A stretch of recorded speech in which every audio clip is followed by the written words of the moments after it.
Hoje vou-vos ensinar mais uma dinâmica sobre a Quaresma para ensinarem no vosso grupo de catequese.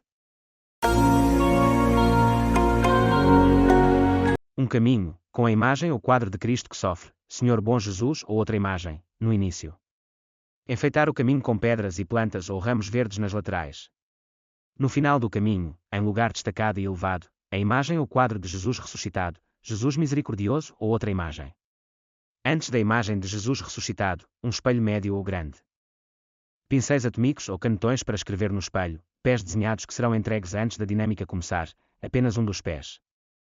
O catequista acolhe a todos e convida à oração que se inicia com o canto Ninguém te ama como eu ou outro, sinal da cruz. Pai Nosso, o catequista então começa a dialogar sobre a Quaresma, dizendo primeiramente que a Quaresma é um caminho de conversão que a Igreja apresenta para nos tornarmos mais parecidos com Cristo. Estas duas frases negritadas devem ser evidenciadas várias vezes. A Quaresma como caminho catecumenal na Igreja primitiva, as cinzas na quarta igual-feira de cinzas, a simbologia bíblica e eclesial do número 40, de 40 dia da Quaresma, as tentações de Jesus no deserto, as práticas do jejum, da oração e da esmola, o caminho de conversão que Jesus sempre apresentou, a campanha da fraternidade, o Domingo de Ramos, a última semana de Jesus, Semana Santa ou Semana Maior. O Tríduo Pascal, o lava-pés, instituição da Eucaristia e do sacerdócio, a Sexta-feira Santa e o processo até a morte e sepultamento de Jesus, o Sábado do Silêncio, e a Vigília Pascal com a ressurreição de Jesus.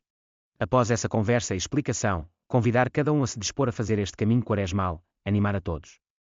Tendo o desenho de um dos pés nas mãos, cada pessoa reflita sobre o seu caminho quaresmal, o que precisa mudar nesta Quaresma, o que precisa converter-se, quais são seus pecados de estimação, o que Jesus convida a deixar ou abraçar para tomar seu caminho.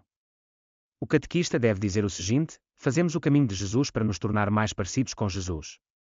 Aqui temos um espelho, vamos escrever nossos nomes neste espelho, para que, ao escrevermos nossos nomes, vejamos nossa face e a face de Cristo, com o qual nos tornamos mais parecidos ao fazer este caminho. Pode-se cantar uma música durante este momento.